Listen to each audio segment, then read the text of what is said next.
I am here today to do my December wrap up.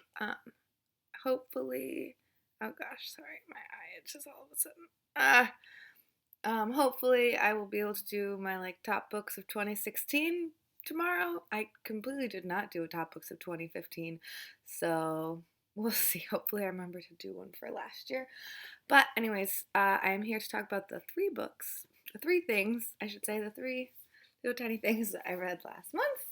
Um, you know, whatever. Things happen. All right, so the first thing that I have here is I'll Tell You in Person by Chloe Caldwell. This is an essay collection, and what is up with my eyes? Ooh, and this was really, really great. It's published by Coffee House Press, which is one of the indie bookseller or the indie presses that was at Wordstock. I will link my book haul for that below if you are interested in seeing what other indie publishers were there. This was extremely good. She is or was a much, much different human than I was as a young lady. I so it was a little bit not difficult to read at times. There was one essay in particular that was kind of difficult, but I did find it very interesting because I feel like even though we are such different human beings, there's still so much to relate to, and it was just absolutely fantastic. There was just one that it was very difficult and upset me to read. I forget which one it was. Maybe it was Hungry Ghost. I think it might have been Hungry Ghost, but it basically talking about how she just can't stop consuming a thing, and it turns into a different addiction. She gets drugs and all these kinds of things, and that's just so the opposite of who I am. I have one potato chip at a time. I don't take handfuls of things, and it just really grosses me out when people do that. So that one was a little bit rough for me to read. But in general, they were all absolutely phenomenal, and I definitely cried. There was one where she talks about the loss of a person that made me cry, and it was very sad. Also really weird. She babysits for Cheryl. I think it's Cheryl Strayed.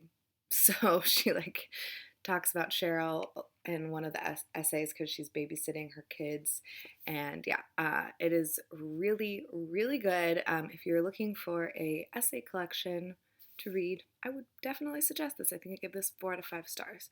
Also, I know Nicola from Robotnik read this. I think she's the only other person that I've seen read this. So I'm going to see if she has a review and link it below. But I don't know. We'll see if she has one, that is.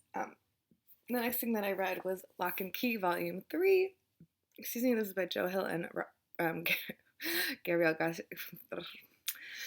Joe Hill and Gabrielle Rodriguez, and this was phenomenal.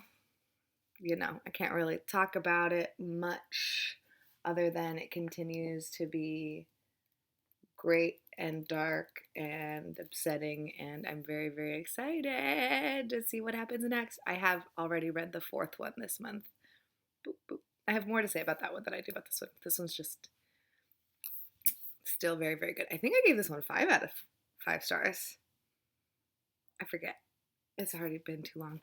Oh gosh. And the last thing that I read was Multiple Choice by Alejandro Zambra. And this is translated by Megan McDowell, and I thought this was also absolutely phenomenal. I only read 3 things, but there were 3 really, really good things last month. This you probably already know because I feel like a bunch of people have talked about it, but it set out a multiple choice exam that I think it's in Chile they have to do, and so each one is just so good. I kind of want to start crying. I don't know what's wrong with me. I'm such an emotional person. But I think it's so interesting the way that this is set up. First of all, it makes you really, really think about words. I don't really think about words too much. I just kind of say whatever pops out of my mouth, and that's what I go with. But it makes you think about what. It's just so interesting how words work together and how like close how things can mean very very similar things, but just saying it in a different way has this completely different feeling that it evokes. So I think it's super super interesting, and it gets more in depth and more like aggressive, and it just makes me want to read a history book about Allende and Pinochet and how the U.S. government totally like screwed that country basically, um, because we did. And yeah, it's just so good, and there's really not really fun, but it's very sad and like melancholic and beautiful. But there's like sentence removal ones, so there's like a certain amount of sentences, and then you have to pick which one you would remove. And so I would go and read all of them and then read it without the sentence that it talks about in the sequence.